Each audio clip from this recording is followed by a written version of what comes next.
दोस्तों नमस्कार, मैं हूं भूपेंद्र रावत। आप देख रहे हैं राजनीतिक पोल खोल। आज हम बात करेंगे ठगी सरकार और सिस्टम की साजिश का पर्दाफाश करेंगे। 13,500 करोड़ की ठगी, सरकारी मंच से साइन हुआ एमओयू और एक ठग जिसे सरकार ने खुद निवेशकों के सामने ईमानदार बताया। यह सिर्फ एक घोटाले की कहानी नहीं, यह पूरे सिस्टम के सड़ जाने की हकीकत है। सवाल ठग सुखविंदर सिंह खरोर से शुरू होता है, लेकिन खत्म होता है योगी सरकार के मंत्री, सचिव, अफसर और खुद मुख्यमंत्री तक। आखिर कैसे? सरकारी मंच से 13,500 करोड़ की ठगी को सरकारी ठप्पा मिल गया। साल 2022 यूपी सरकार का ग्लोबल इन्वेस्टर समिट, मंच पर बैठे थे यूपी सरकार के मंत्री, मुख्य सचिव दुर्गा शंकर मिश्रा, और उस मंच पर चमक रहा था सुखविंदर सिंह खरोर। उसी मंच से हुआ ऐलान, 13,500 करोड़ का इन्वेस्टमेंट, यूपी बनेगा डाटा सेंटर हब। तालियां बजी, अखबारों में सुर्खियां छपी, लेकिन यह ठगी की सबसे बड़ी स्क्रिप्ट लिखी जा रही थी। इस एमओयू पर योगी सरकार के उद्योग मंत्री के दस्तखत हैं। तत्कालीन मुख्य सचिव दुर्गा प्रसाद मिश्रा ने मंच साझा किया। अफसरों की पूरी फौज खड़ी थी, लेकिन किसी ने यह नहीं पूछा कि यह कंपनी कौन है, इसका असली चेहरा क्या है। न बैलेंस शीट देखी गई, न पिछला रिकॉर्ड, न टेक्निकल एक्सपर्टीज की जांच। सिर्फ एक ठग को रेड कारपेट दिया गया। सवाल सिर्फ एमओयू साइन करने तक नहीं है। सवाल यह है कि जब यह डील हो रही थी, तब ईडी, सीबीआई, इनकम टैक्स और खुफिया एजेंसियां कहां थी? क्या इन सभी विभागों को ऊपर से चुप रहने का इशारा था, या फिर ठग से लेकर सिस्टम तक सब ने मिलकर ये लूट प्लान की थी?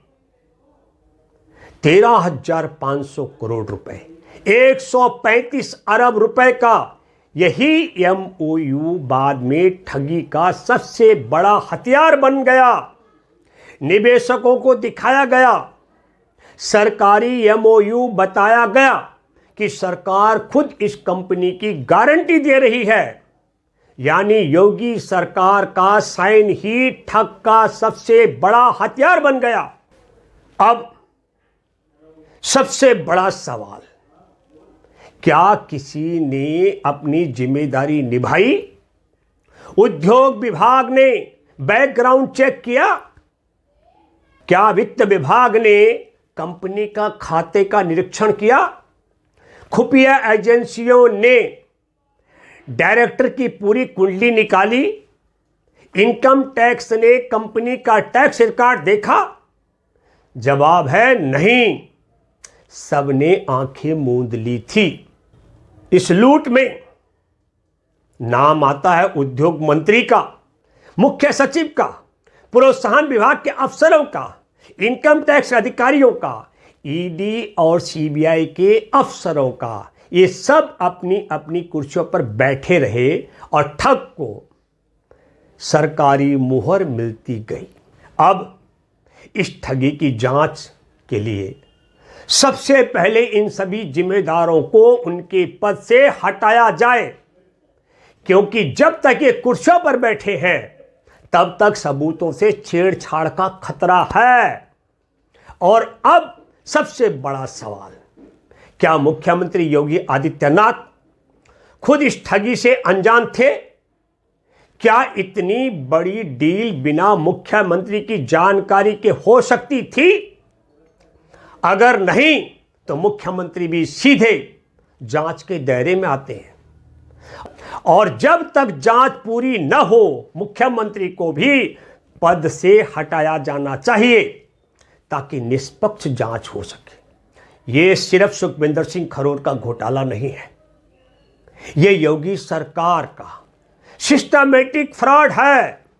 अगर सरकार सच में जीरो टॉलरेंस की बात करती है तो सबसे पहले इस एमओयू साइन करने वाले मंत्री, सचिव और अफसरों की गिरफ्तारी होनी चाहिए और मुख्यमंत्री खुद आगे बढ़कर जांच एजेंसी को खुली छूट दे। इस ठगी ने सिर्फ निवेशकों की जेब नहीं काटी बल्कि सरकार की साख भी बेच दी। और अगर इस मामले में सख्त कार्रवाई नहीं हुई तो यह साफ हो जाएगा कि सरकार खुद इस लूट में हिस्सेदार थी। अब जनता सिर्फ जवाब नहीं चाहती बल्कि जिम्मेदारों की गिरफ्तारी चाहती है।